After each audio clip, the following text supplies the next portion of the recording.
ದೇಶವೇ ಲೋಕಸಭಾ ಚುನಾವಣೆಯ ಮಹಾ ಹಣಾಹಣಿಗೆ ಕಾದು ಕುಳಿತಿದ್ರೆ ರಾಜಕೀಯ ರಣರಂಗದಲ್ಲಿ ಆಗ್ತಾ ಇರುವಂತಹ ಬದಲಾವಣೆಗಳು ಸೋಲು ಗೆಲುವಿನ ಛಾಯೆಗೆ ಕೈಗನ್ನಡಿ ಹಿಡಿದಂತಿದೆ. ಹೌದು, ಕರ್ನಾಟಕದಲ್ಲಿ ಕಾಂಗ್ರೆಸ್ ಸರ್ಕಾರ ಗ್ಯಾರಂಟಿಯ ಮೂಲಕ ಸರ್ಕಾರದ ಚುಕ್ಕಾಣಿ ಹಿಡಿತಾದ್ರೂ ಇದೀಗ ಲೋಕಸಭೆ ವಿಚಾರವಾಗಿ ಬಹುದೊಡ್ಡ ಶಾಕ್ ಒಂದು ಕಾಂಗ್ರೆಸ್ಗೆ ಎದುರಾಗಿದೆ. ಲೋಕಸಭೆಯಲ್ಲೂ ಗ್ಯಾರಂಟಿಯ ಮೂಲಕ ಗಮನ ಸೆಳೆಯಬೇಕು ಅನ್ನುವಂತಹ ಕಾಂಗ್ರೆಸ್ನ ಪ್ಲಾನ್ ಇದೀಗ ಫ್ಲಾಪ್ ಆಗಿದೆ. ಯಾಕಂದ್ರೆ ಕಾಂಗ್ರೆಸ್ನ ನಾಯಕರೇ ಇದೀಗ ನಡು ನೀರಿನಲ್ಲಿ ಕೈ ಬಿಟ್ಟಂತಿದೆ. ಲೋಕಸಭೆ ಸಮರದಲ್ಲಿ ಕಾಂಗ್ರೆಸ್ಗೆ ಮಹಾ ಹೊಡೆತ ಬಿದ್ದಂತಿದೆ. ಹಾಗಿದ್ರೆ ಈ ಬಾರಿನೂ ಎನ್ಡಿಎ ಆಡಳಿತ ಚುಕ್ಕಾಣಿ ಹಿಡಿಯುತ್ತಾ ಅನ್ನುವಂತ ಪ್ರಶ್ನೆ ಅದ್ಯಾಕೋ ನಿಜವಾಗುತ್ತೆ ಅನ್ನೋ ಹಾಗೆ ರಾಜಕೀಯ ಬದಲಾವಣೆ ನಡೀತಾ ಇದೆ. ಇತ್ತೀಚೆಗೆ ಗುಜರಾತ್ನ ಜಾಮ್ನಗರ ಜಿಲ್ಲೆಯಲ್ಲಿ ಕಾಂಗ್ರೆಸ್ ನಾಯಕರು ಬಿಜೆಪಿ ಸೇರಿ ಅಚ್ಚರಿ ಮೂಡಿಸಿದ್ರು. ಆದರೆ ಇದೀಗ ಗುಜರಾತ್ನ ಜಾಮ್ ದೇವಭೂಮಿ ದ್ವಾರಕಾ ಜಿಲ್ಲೆ ಇತಿಹಾಸದಲ್ಲಿ ಅತಿ ದೊಡ್ಡ ರಾಜಕೀಯ ಪರಿವರ್ತನೆಗೆ ಸಾಕ್ಷಿಯಾಗಿದೆ. ಜಿಲ್ಲಾ ಕಾಂಗ್ರೆಸ್ ಪ್ರಧಾನ ಕಾರ್ಯದರ್ಶಿ, ತಾಲೂಕು ಪಂಚಾಯಿತಿ ವಿರೋಧ ಪಕ್ಷದ ನಾಯಕ ಸೇರಿದಂತೆ ಹಲವು ಪ್ರಮುಖ ಕಾಂಗ್ರೆಸ್ ಮುಖಂಡರು ಕೇಸರಿ ಪಕ್ಷಕ್ಕೆ ಸೇರ್ಪಡೆಯಾಗಿದ್ದಾರೆ. ದ್ವಾರಕಾ ಜಿಲ್ಲಾ ಕಾಂಗ್ರೆಸ್ ಪ್ರಧಾನ ಕಾರ್ಯದರ್ಶಿ ಹಾಗೂ ಜಿಲ್ಲಾ ಪಂಚಾಯಿತಿ ಸದಸ್ಯೆ ಇಬಾಭಾಯಿ ಕರ್ಮೂರ್, ಪ್ರತಿಪಕ್ಷದ ನಾಯಕ ಹಾಗೂ ತಾಲೂಕು ಪಂಚಾಯತ್ ಸದಸ್ಯೆ ಯೋಗೇಶ ಭಾಯಿ ನಂದನೀಯ, ತಾಲೂಕು ಪಂಚಾಯಿತಿ ಸದಸ್ಯ ಲಕ್ಷ್ಮಣಭಾಯಿ ಚಾವಡಾ, ದ್ವಾರಕಾ ಕಾಂಗ್ರೆಸ್ ಒಬಿಸಿ ಸೆಲ್ ಅಧ್ಯಕ್ಷ ಕಿಶನ್ ಭಾಯ್ ಭಾಟಿಯಾ, ತಾಲೂಕು ಪಂಚಾಯಿತಿ ಸದಸ್ಯೆ ಮಾಲ್ಸಿಭಾಯಿ ದಹಿಯಾ ಸೇರಿದಂತೆ 800 ಮಂದಿ ಬಿಜೆಪಿ ಸೇರಿ ಇಂಡಿಯಾ ಬಣಕ್ಕೆ ಬಹುದೊಡ್ಡ ಶಾಕ್ ನೀಡಿದ್ದಾರೆ. ಕಾಂಗ್ರೆಸ್ ಮುಕ್ತ ವಾತಾವರಣ, ಇದು ನಮ್ಮ ನಿರ್ಧಾರ. ಪೂನಂಬೆನ್ ಮೇಡಂ. ಜಾಮ್ನಗರ ಸಂಸದೆ ಪೂನಂಬೆನ್ ಮೇಡಂ ಕಾಂಗ್ರೆಸ್ಗೆ ದೊಡ್ಡ ಹೊಡೆತ ಕೊಟ್ಟಿದ್ದಾರೆ. ರಾಜ್ಯ ಸಂಪುಟ ಸಚಿವ ಮುಲುಭಾಯ್ ಬೇರಾ ಮತ್ತು ಜಿಲ್ಲಾ ಬಿಜೆಪಿ ಅಧ್ಯಕ್ಷ ಮಯೂರ್ಭಾಯ್ ಗದ್ವಿ ಅವರು ಕಂಬಲಿಯಾದಲ್ಲಿ ನಡೆದ ಸಭೆಯಲ್ಲಿ ಎಲ್ಲ ಕಾಂಗ್ರೆಸ್ ನಾಯಕರನ್ನ ಸ್ವಾಗತಿಸಿದ್ರು.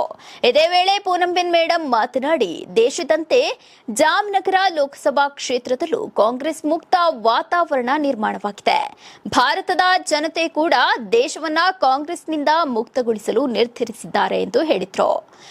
ನಮ್ಮ ಪ್ರೀತಿಯ ಪ್ರಧಾನಮಂತ್ರಿ ನರೇಂದ್ರ ಮೋದಿಯವರ ನೇತೃತ್ವದಲ್ಲಿ ದೇಶವನ್ನ ಅಭಿವೃದ್ಧಿಪಡಿಸಲು ಕಾಂಗ್ರೆಸ್ ನಾಯಕರು ಮತ್ತು ಕಾರ್ಯಕರ್ತರು ಒಗ್ಗೂಡಿದ್ದಾರೆ ಎಂಬುದಾಗಿ ಅವರು ಮಾತನಾಡಿದರು. ರಾಜ್ಯಾದ್ಯಂತ ಬಿಜೆಪಿ ಬಲಿಷ್ಠವಾಗುತ್ತಿದೆ ಎಂಬುದಾಗಿ ಗೆಲ್ಲುವ ಆತ್ಮವಿಶ್ವಾಸವನ್ನ ಬಲಗೊಳಿಸಿದ್ರು.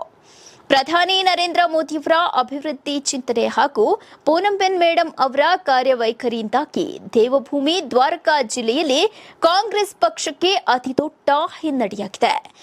ಪಕ್ಷಾಂತರದ ಮೂಲಕ ಈ ನಾಯಕರು ಕಾಂಗ್ರೆಸ್ನ ನಾಯಕತ್ವ ಮತ್ತು ಅದರ ಸಿದ್ಧಾಂತದಲ್ಲಿ ತಮ್ಮ ನಂಬಿಕೆಯ ಕೊರತೆಯನ್ನ ಸ್ಪಷ್ಟವಾಗಿ ಸೂಚಿಸಿದ್ದಾರೆ.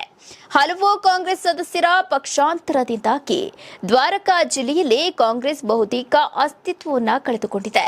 ಈ ಘಟನೆಯು ಗುಜರಾತ್ನಲ್ಲಿನ ರಾಜಕೀಯ ಸಮೀಕರಣದಲ್ಲಿ ಪ್ರಮುಖ ಬದಲಾವಣೆಯಾಗಿ ಪರಿಗಣಿಸಲ್ಪಟ್ಟಿದೆ. ಅಲ್ಲಿ ಬಿಜೆಪಿಯು ರಾಜ್ಯಾದ್ಯಂತ ತನ್ನ ಅಧಿಕಾರವನ್ನು ಕ್ರೋಢೀಕರಿಸುತ್ತಿದೆ ಮತ್ತು ಸಾಂಪ್ರದಾಯಿಕ ಕಾಂಗ್ರೆಸ್ ಭದ್ರ ಕೋಟೆಗಳಲ್ಲಿ ತನ್ನ ವ್ಯಾಪ್ತಿಯನ್ನ ವಿಸ್ತರಿಸುತ್ತಿದೆ. ಒಟ್ಟಾರೆ ಇಂಡಿಯಾ ಎನ್ಡಿಎ ಮಹಾಸಮರದಲ್ಲಿ ದಿನಕ್ಕೊಂದು ರಾಜಕೀಯ ಬದಲಾವಣೆ ಲೋಕಸಮರದ ಕುರ್ಚಿಯನ್ನ ಅತ್ತಿಂದಿತ್ತ ಎಳಿತಾ ಇದೆ.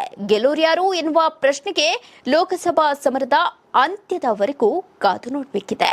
ಇದಾಗಿತ್ತು ಈ ಹೊತ್ತಿನ ವಿಶೇಷ. ಮತ್ತಷ್ಟು ವಿಶೇಷ ಅಪ್ಡೇಟ್ಗಾಗಿ ನೋಡ್ತಾ ಇರಿ ಕರ್ನಾಟಕ ಟಿವಿ. ಜನ ಪ್ರತಿದಿನ ಟೈಮ್ ಸರಿಯಾಗಿ ಊಟ ಮಾಡ್ತಾರೋ ಬಿಡ್ತಾರೋ, ಆದರೆ ಪೊಲಿಟಿಕಲ್ ಟ್ರೆಂಡ್ ಏನಿದೆ ಅಂತ ಪ್ರತಿದಿನ ಪ್ರತಿಕ್ಷಣ ಕಾಯ್ತಿರ್ತಾರೆ.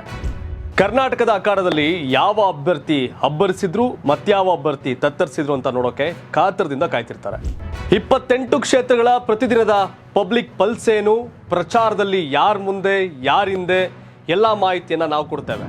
ಕರ್ನಾಟಕ ಕುರುಕ್ಷೇತ್ರ 28 ಕ್ಷೇತ್ರಗಳ ಡೈಲಿ ನ್ಯೂಸ್ ಪ್ರತಿದಿನ ರಾತ್ರಿ 8 ಗಂಟೆಗೆ ಯೂಟ್ಯೂಬ್ನಲ್ಲಿ ಕರ್ನಾಟಕ ಟಿವಿ ಅಂತ ಸರ್ಚ್ ಮಾಡಿ, ನಂತರ ನಮ್ಮ ಕರ್ನಾಟಕ ಟಿವಿ ಸಬ್ಸ್ಕ್ರೈಬ್ ಮಾಡಿ. ಸಬ್ಸ್ಕ್ರೈಬ್ ಆದ್ಮೇಲೆ ನಿಮಗೆ ಹೋಮ್ ಪೇಜ್ ಬಂದರೆ ಕಮ್ಯುನಿಟಿ ಅನ್ನೋ ಆಪ್ಷನ್ ಸಿಗುತ್ತೆ.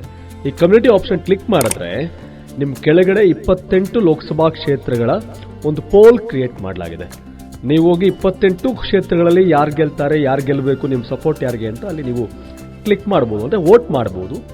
ಇಲ್ಲೇನು ವೋಟಿಂಗ್ ಆಗುತ್ತೆ ನಾವು ಪ್ರತಿದಿನ ನಾವು ನ್ಯೂಸಲ್ಲಿ ನಿಮಗೆ ಅಪ್ಡೇಟ್ ಮಾಡ್ತಿರ್ತೀವಿ. ಇದು ಮತದಾನದ ದಿನದವರೆಗೂ ಕೂಡ ಈ ಪೋಲಿಂಗ್ ಓಪನ್ ಇರುತ್ತೆ.